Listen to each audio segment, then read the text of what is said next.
कभी कभी जिंदगी में एक ऐसा दिन आता है जब हम अपने ही सपनों से हार मान लेते हैं। जब जो चीज हमें जिंदा रखती थी वही बोझ लगने लगती है। आज की कहानी उसी दिन की है, the day I quit my dream. वो सुबह बहुत अलग थी। सिया ने अपनी डेस्क से वो पुरानी डायरी उठाई, वही जिसमें उसने सालों पहले अपने सपनों को लिखा था।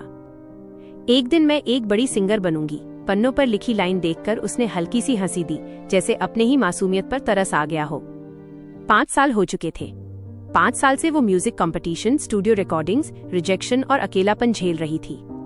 हर बार कोई न कोई कहता, तुम में टैलेंट तो है लेकिन मार्केट को कुछ और चाहिए। धीरे धीरे उसकी आवाज पर से भरोसा उठ गया। उसने तय कर लिया, आज आखिरी दिन होगा। आज के बाद वो अपने सपने को दफना देगी।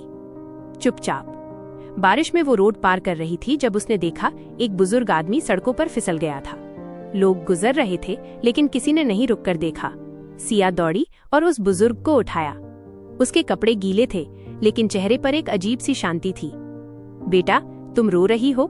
सिया ने जल्दी से आंखें पोंछी। नहीं, कुछ नहीं, बस बारिश है। वो मुस्कुराए। बारिश कभी सिर्फ बाहर नहीं होती, कभी कभी अंदर भी होती है। सिया ने उन्हें बस तक छोड़ा। रास्ते में वो बोले, तुम थकी हुई लगती हो, कुछ छोड़ने जा रही हो क्या? सिया थोड़ा हंसी। हाँ, अपना सपना। अब थक गई हूँ उससे भी। वो बुजुर्ग रुके, फिर बोले, सपना छोड़ने से पहले एक सवाल अपने आप से पूछो, क्या वो तुम्हारा सपना था या किसी और का? सिया चुप रह गई। वो बोले, अगर वो तुम्हारा था तो वो तुम्हें छोड़ने नहीं देगा। वो बार बार लौटेगा, हर आवाज, हर धड़कन में। और अगर वो तुम्हारा नहीं था तो छोड़ दो, हल्का लगने लगेगा। सिया के कदम धीमे पड़ गए। बस आ गई थी। वो बुजुर्ग धीरे से बोले, मैं जा रहा हूं लेकिन याद रखना, हर संगीत की रचना दर्द से शुरू होती है। बस चली गई। सिया ने उनकी ओर देखा, पर अगले ही पल वो वहां नहीं थे, जैसे बारिश ने उन्हें निगल लिया हो। घर लौटते वक्त सिया ने महसूस किया, दिल के भीतर कुछ गुनगुना रहा था, एक पुरानी धुन जिसे वो बचपन में गाती थी। उसने मोबाइल उठाया और पहली बार बिना डर के, बिना परफेक्शन की चिंता के, बस दिल से रिकॉर्ड किया।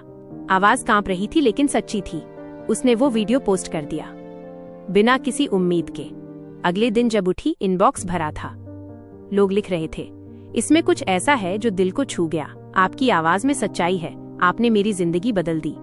सिया मुस्कुराई और उसी पल समझ गई, कभी कभी हमें अपने सपने से नहीं, अपने डर से क्विट करना चाहिए। कुछ महीनों बाद सिया उसी पार्क से गुजरी जहां उसने उस बुजुर्ग को देखा था। एक बेंच पर, वही जगह, लेकिन कोई नहीं था।